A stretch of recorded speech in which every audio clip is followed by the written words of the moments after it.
I think it's hard, and maybe you know some prosecutors, but I don't know any prosecutor who would be willing to indict, thinking that they, or to choose someone they might indict who they don't believe they're going to convict.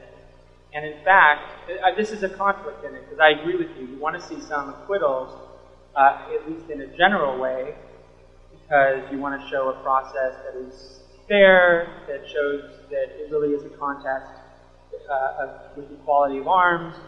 But the prosecutors at these tribunals are under serious pressure because of the expense of these cases, only to indict those whom they have reasonable belief that they'll obtain a conviction. And it's actually something that's a lesson or a legacy for them, most of these prosecutors, from their experience as prosecutors in federal district courts in the United States. Actually, there's just a huge number of former American prosecutors at these tribunals, and they just would not, they typically do not want to indict if they don't think they're going to be able to prevail in the case.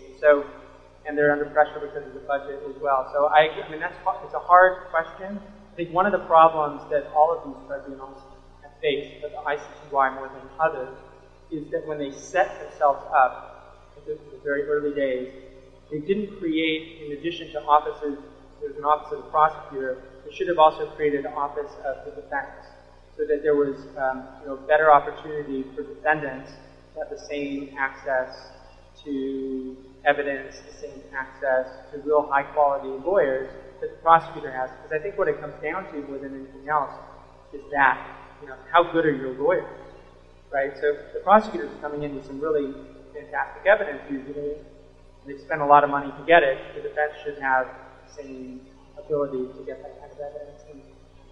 But you're identifying a real difficult problem for these institutions. So on the second question on Truth and Reconciliation Commissions, I agree. I mean, Truth and Reconciliation Commissions, particularly in the context of South Africa, have served an amazing function of allowing the society to say, what's more important to us now is the narrative of what happened in the past, and the narrative that says who was wrong in the past and who was wrong and who did wrong. And the political community in South Africa decided that they wanted to go the route of truth and reconciliation rather than prosecution because they wanted to move forward. They didn't want to bury the past, but they wanted to do it in a way that would allow the society to move forward. I think it's a choice that individual countries have to make on their own. Now, one question is whether the international tribunals preclude that from happening. And they might. Sometimes they might do that. And in fact, the world, I mean, it's the problem of a globalized world, right? So South Africa is a good example. There's several cases now that are moving through federal district courts under the Alien Tort Statute, which are lawsuits being brought against South African companies and American companies, including Coca-Cola, for their involvement in the genocide, in the apartheid in South Africa. The South African government doesn't want these lawsuits, right? They think that they basically are in conflict with their approach of truth and reconciliation. But the South African government can't tell our courts what to do.